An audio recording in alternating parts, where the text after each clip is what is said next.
తీసే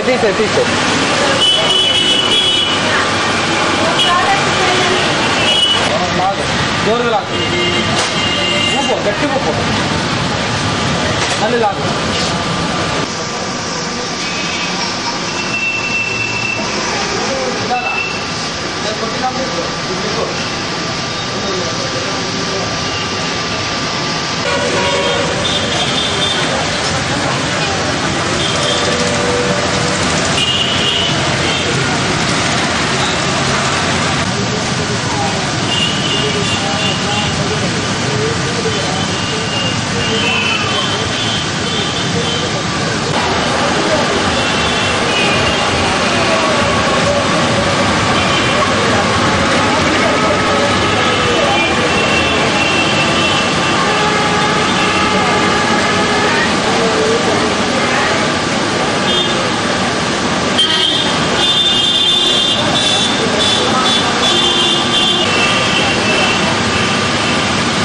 ఈరోజు 75వ ఉచిత ఆస్మా వైద్య శిబిరం నిర్వహిస్తున్నాం.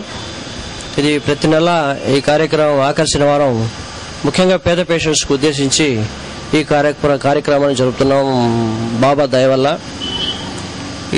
ఈ రకంగా ఈ పొల్యూషన్ వల్ల, ఈ వాతావరణ కాలుష్యం వల్ల ఊపిరితిత్తుల జబ్బుల సంఖ్య ఎక్కువైపోతుంది. రాను రాను ప్రతి సంవత్సరం కొన్ని లక్షల మరణాలు ఊపిరితిత్తుల ఇన్ఫెక్షన్స్ వల్ల, న్యూమోనియా వల్ల, టీబీ జబ్బు వల్ల, ఊపిరితిత్తుల నీరు, లంగ్ క్యాన్సర్ వల్ల, తర్వాత ఈ బీడీ సిగరెట్ కాల్చడంలో వచ్చే జబ్బుల వల్ల ఊపిరితిత్తులు నాశనం అయిపోయి పాడైపోయి ఊపిరి ఇన్ఫెక్షన్స్ లోనే ముఖ్యంగా నిరక్షరాస్యులు, తర్వాత పేదవారు ముఖ్యంగా అత్యాధునిక వైద్య చికిత్స వాళ్ళకి అందక వాళ్ళు కొన్ని లక్షల మరణాలు ప్రతి సంవత్సరం ప్రపంచవ్యాప్తంగా జరుగుతున్నాయి.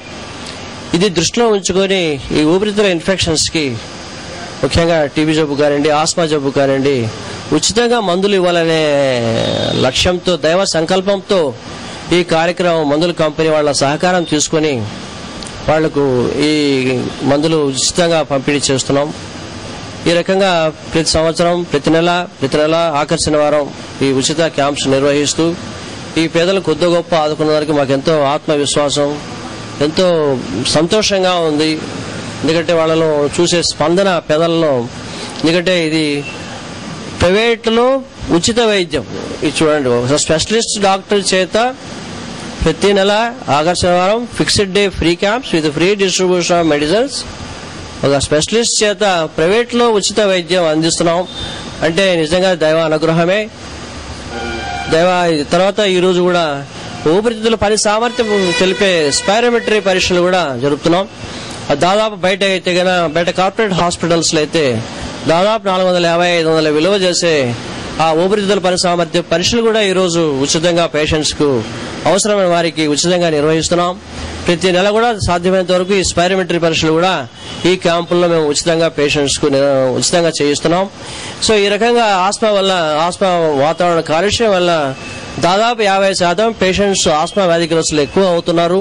ముఖ్యంగా ఈ పట్టణాల్లో, ఈ అర్బన్ లో పొల్యూషన్ వల్ల, వెహికులర్ పొల్యూషన్, ముఖ్యంగా వెహికల్స్ పొల్యూషన్ వల్ల, డీజిల్ ఫ్యూమ్స్ వల్ల, పెట్రోల్ ఫ్యూమ్స్ వల్ల, ఈ వాతావరణ కాలుష్యం వల్ల ఈ ఆస్మా జబ్బులకు లోనై ఊపిరాడగా పేషెంట్స్ ఉక్కిరి బిక్కిరైపోయి నరకయాతనలో ఉంటారు.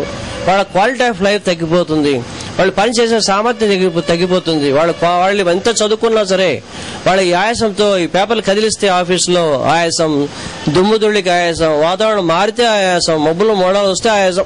సో ఈ రకంగా వాళ్ళ క్వాలిటీ ఆఫ్ లైఫ్ తగ్గిపోయి వాళ్ళ పర్ఫార్మెన్స్ కూడా, ఇంటెలిజెన్స్ కోఎఫిషియంట్, ఐక్యూ కూడా తగ్గిపోయే అవకాశం ఉంది.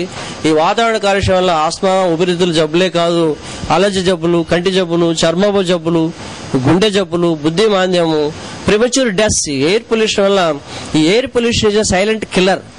ఇది మనకు తెలియకనే చాలా జబ్బులు గురైపోయి ఏ పొల్యూషన్ వల్ల, వాతావరణ కాలుష్యం వల్ల ఈ వాతావరణంలో నుండి గాలిలోని ఆక్సిజన్ శాతం తగ్గిపోతుంది. గాలిలో దాదాపు తీసుకుంటే గాలిలో ఎంత శాతం ఆక్సిజన్ ఉంటుందంటే దాదాపు 20.8% ఆక్సిజన్ ఉంటుంది, 78.09 అలా నైట్రోజన్ ఉంటుంది, మిగతా fraction organ and carbon dioxide.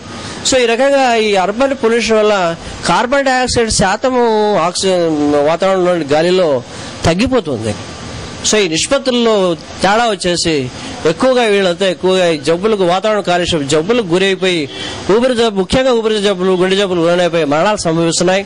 ఇది దృష్టిలో పెట్టుకుని ప్రతి నెల ఆఖరి శనివారం పేద పేషెంట్స్ కోసం ఊపిరితిత్తుల సేవ కోసమే ఉచిత క్లినిక్స్ శిబిరాలు నిర్వహిస్తూ వాళ్ళకి పేషెంట్స్ కూడా పరీక్షలు చేసి వాళ్ళకి మందులు కూడా ఫ్రీగా ఇస్తున్నాం. ఈ అవకాశాన్ని పేదలు వినియోగిస్తున్నాం.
सम्मान सर्विस आफ्टर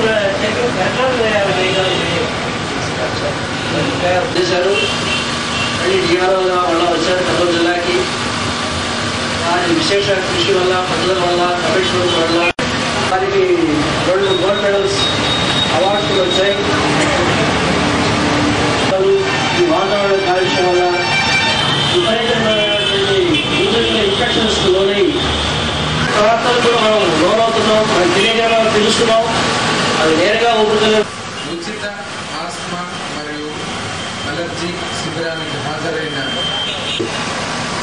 ఈ 75వ ఉచిత వైద్య శిబిరాన్ని నిర్వహిస్తున్నందుకు డాక్టర్ కులాయప్ప గారిని ప్రత్యేకంగా తాను పెట్టే ఖర్చులో ఎక్కువ శాతం రెండింటి మీదే పెడతాడు. కుటుంబం యొక్క ఖర్చులో 1 ఆహారము, 2 ఆరోగ్యము. కాబట్టి ఈ రెండింటి మీద గాని ఖర్చు తగ్గించుకోగలిగితే పేదవాడు తప్పనిసరిగా పేదరికం నుంచి బయటపడతాడు. కాబట్టి ఆహారం కోసం ఈ ప్రజా పంపిణీ వ్యవస్థ ద్వారా ప్రభుత్వము అనేక చర్యలు చేపట్టి ఈ 2 రూపాయలకే కిలో బియ్యం పథకాన్ని అందరికీ అందించడం అనేది మనం చూస్తున్నాం. అదేవిధంగా ఇలాంటి వైద్య శిబిరాలు ముందొచ్చి డాక్టర్ కుల్లాయప్ప లాంటి వారు ముందుకొచ్చి సహృదయంతో ఈ విధంగా రోగులను పరీక్షించి ఉచితంగా మందులు ఇవ్వడం ద్వారా దానివల్ల ఏమవుతుందంటే తాను పెట్టే ఖర్చు తగ్గిపోతుంది. కాబట్టి దాన్ని వేరొక దానికి ఉపయోగించుకునే అవకాశము ఎంతైనా ఉందన్నమాట. అందుగురించే ఈ పేదరికము అనేది వారికి ఏదో జీవనోపాధి కల్పిస్తేనే పేదరికం తగ్గుతుంది అనేది అపోహ మాత్రమే. జీవనోపాధితో పాటు ఈ యొక్క కుటుంబం యొక్క ఖర్చును కూడా తగ్గించాలన్నమాట. అప్పుడు మాత్రమే ఈ ఖర్చు అనేది ఒక కుండలో చిల్లులు లాంటివి. నీళ్లు పోసినప్పుడు చిల్లులు ఉన్నట్లయితే అవన్నీ నీరంతా కిందికి పడిపోతుంది. కాబట్టి మొదట చిల్లుల్ని మూసేయాలి, అంటే ఖర్చుని తగ్గించాలన్నమాట. ఆ ఖర్చును తగ్గించాలి అంటే ఇలాంటి వైద్య శిబిరాలు గాని ఎక్కువ శాతము నిర్వహించినట్లయితే అటు గ్రామీణ ప్రాంతాల్లో గాని పట్టణ ప్రాంతాల్లో గాని పేదవాళ్లు తాను పెట్టే ఖర్చును తగ్గించుకోగలరు. ఇక ఈ ఊపిరితిత్తుల వ్యాధుల గురించి మీకు ఇదివరకే వివరించి ఉన్నారు. ఎందుకంటే ప్రపంచం మొత్తం ఈ వాహనాలు ఎక్కువైపోవడం వలన, తర్వాత మనము సాంప్రదాయకంగా ఈ యొక్క విద్యుత్తును అటు బొగ్గు, పెట్రోల్ నుండి ఉత్పత్తి చేయడం వలన కాలుష్యకాలు పెరిగినాయి. ఈ కాలుష్యకము అనేది వాతావరణంలోని మీసోస్పియర్ లో, స్ట్రాటోస్పియర్ లో, ట్రోపోస్పియర్ లో ఏర్పడి కాలుష్యకాన్ని కలుగజేయడం వలన ఈ ప్రపంచంలో ఉండే చాలా మంది ప్రజలు ఈ యొక్క అనారోగ్యానికి గురవుతూ ఉంటారన్నమాట. సో దాని వలన వారు పీల్చుకునే వలన ఆ అలర్జెన్స్, అదే విధంగా సూక్ష్మకాలు అన్ని లోపలికి ప్రవేశించి దాని వలన ఇన్ఫెక్షన్ వచ్చి ఈ యొక్క ఊపిరితిత్తుల వ్యాధులు అనేది సంభవిస్తూ ఉంటుంది. అదే అదేవిధంగా ఆస్మా వ్యాధి వచ్చినప్పుడు ఈ శ్వాసనాళము క్రమేపీ సంకోచం చెందిపోతుంది, పూర్తిగా మూసుకుపోతుంది. ఒక దళసరి శ్లేష్మము అనేది కప్పబడి మనం ఊపిరి పీల్చుకోవడానికి చాలా కష్టమైపోతుంది అన్నమాట. కాబట్టి అటువంటి వాటికి మంచి ఇన్హేలర్స్, ఇంజెక్షన్స్ రావడం వలన మనం వాళ్ళని కంట్రోల్ చేయగలం అన్నమాట. సో ఆ విధంగా అటు ఆస్మాను గాని అదే విధంగా మిగతా ఊపిరితిత్తుల వ్యాధులను గాని మనం కంట్రోల్ చేయవచ్చు. కాబట్టి మనము కొన్ని జాగ్రత్తలు కూడా తీసుకోవాలి. అంటే వ్యాధి వచ్చిన తర్వాత మందులు తీసుకోవడం కాకుండా వ్యాధి రాకుండా కూడా కొన్ని జాగ్రత్తలు తీసుకోవచ్చు. కాబట్టి ఎక్కడైతే కాలుష్యం ఎక్కువగా ఉంటుందో అక్కడ వీలైనన్ని జాగ్రత్తలు తీసుకోవాలి. ఉదయమే ఎక్కడైతే పచ్చని చెట్లు అవన్నీ ఉన్న వాతావరణము ఉంటుందో అక్కడ బాగా నడక గాని జాగింగ్ గాని అక్కడ ఎక్సర్సైజ్లు గాని చేసినట్లయితే మంచి ఫ్రెష్ ఎయిర్ తీసుకున్నట్లయితే ఆక్సిజన్ లభిస్తుంది. దాని వలన ఊపిరితిత్తుల వ్యాధి అని గాని శ్వాసనాళానికి సంబంధించిన వ్యాధులు గాని రావన్నమాట. అదేవిధంగా మనం తీసుకునే ఆహారం కూడా వీలైనన్ని ఈ ఫాస్ట్ ఫుడ్స్ అనేది కాకుండా, ఎక్కువ ఆయిల్ ఫుడ్స్ గాని ఎక్కువ స్వీట్స్ అనేది కాకుండా మనము బ్యాలెన్స్డ్ డైట్ గా గాని తీసుకున్నట్లయితే ఆరోగ్యాన్ని తప్పనిసరిగా మనం అదుపులో ఉంచుకోగలము. కాబట్టి అనారోగ్యానికి గురి కాకుండా మనము జాగ్రత్త పడేదానికి అవకాశం ఉందన్నమాట. కాబట్టి కులాయప్ప గారికి మరీ జిల్లా యంత్రాంగం తరఫున కృతజ్ఞతలు తెలియజేస్తున్నాము. ఇలాంటి క్యాంపులు మళ్లీ వారు నిర్వహించి ఇంకా ప్రజలకు మెరుగైన సేవలను అందించి ప్రజలందరి చేత, ఈ రోగులందరి చేత వారు నిజమైన డాక్టర్ గా పేరు పొందాలని కోరుకుంటూ సెలవు.